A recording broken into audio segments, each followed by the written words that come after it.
Здравейте на всички, аз се върнах с втората част на HTML Basics от Code Academy. Сега сме на 8-та част от HTML Basics. Тук на 8-та част ни учат как се правят headings.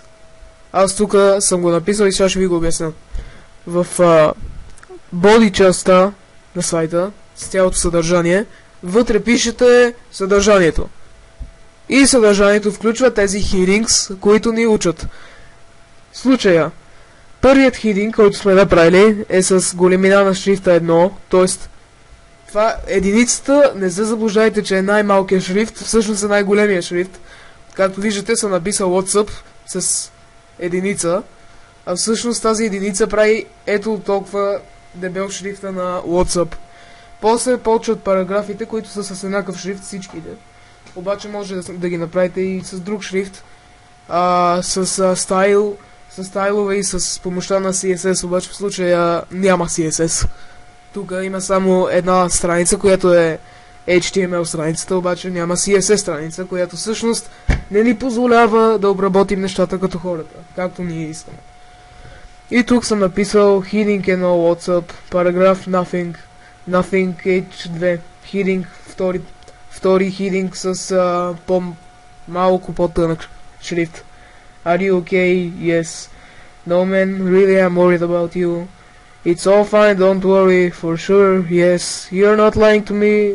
Това тук малко го побърках, но така на разговорен език пак става. No, I'm not, okay, good for you then. И една усмивка. Тук можете да видите всъщност целият диалог, който съм направил. Чудите се защо отляво. Това също може да се оправи с помощта на CSS. И къде отидохме ние сега? Какво остана е? Ей, да ти се не знаеш скъпаната работа.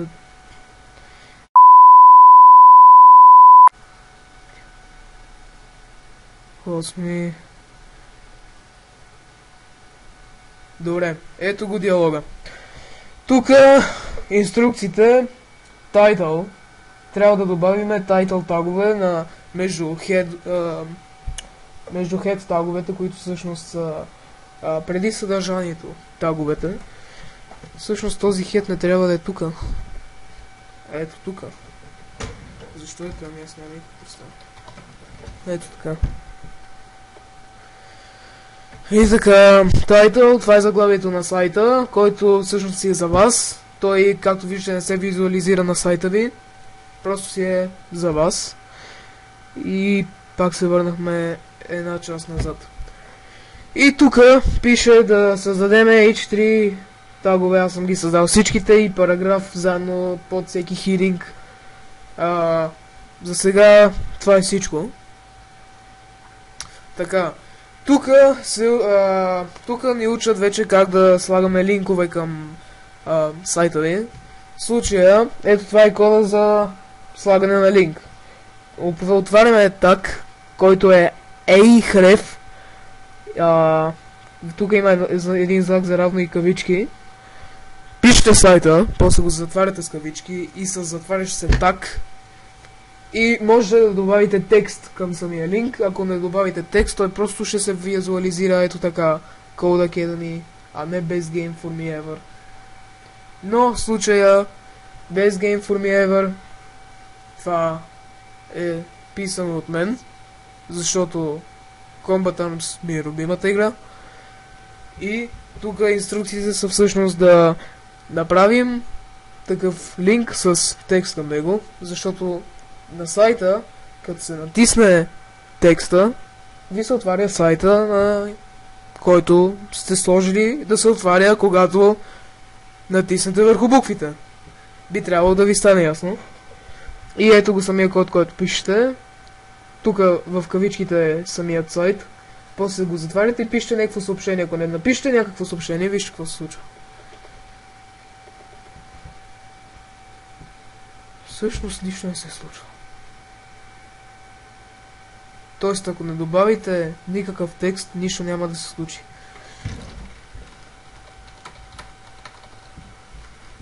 Добре, значи ще го ставим така. Така, добре. Значи, първо да кажа. Това аз съм го добавил, това обаче не съм го добавил аз. Тук ни учат как се добавят картини.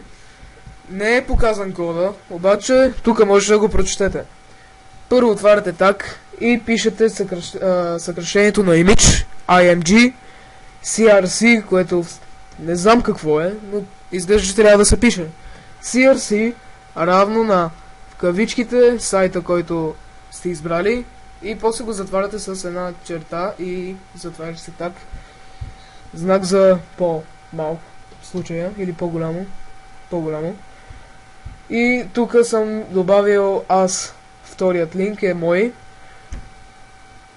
който е Codename Scorpion от Combat Arms. Така, сега Clickable Image. Значи, тук ни учат как като натиснете върху някоя картина да ви се отваря сайт. И инструкциите са дадени. Сега ще ви го обясня.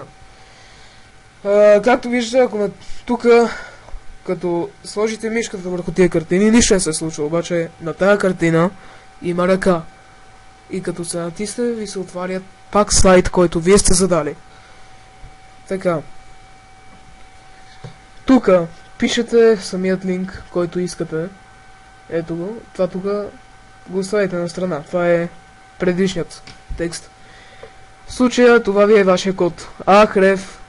Тук пишете линка и в него, като натиснете Enter, отивате на долния параграф, който в случай е програмиран по такъв начин, че каквото и да напишете, то това е свързано с ето този так. И аз съм свързал нещата с линк и с картина, която е Codename Scorpion и самият линк, като се затваря с так и накрая с затварящ се так на съдържанието на сайта. Така. Тук са упражнителни уроци за същите неща, които до сега ви обяснявах. Тук има две картини. Едната е просто картина, другата трябва да се отвори Google.com, само че не се отваря нищо. Но ако е BG...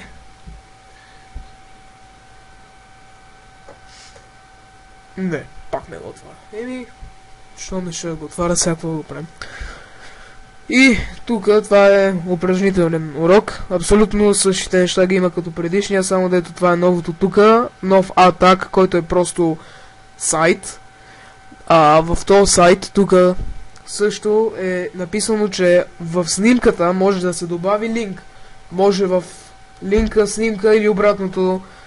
Това е новото, което ви показва тук, ако не го откриете сами. Трябва сами да се сетите. И това е последната страница, която ви пише Congratulations, поздравления, много добре знаете основните неща за създаването на уебсайт. Ако се чувствате късметлив, отидете на страницата да си построим свой уебсайт. Аз съм го започнал, но ме мързи да правя сайтове, тъй като не знам за какво да направя сайт. Принципно, ако това го бях открил преди за правенето на сайтове страницата, ще да направя много по-свестен сайт за маскара.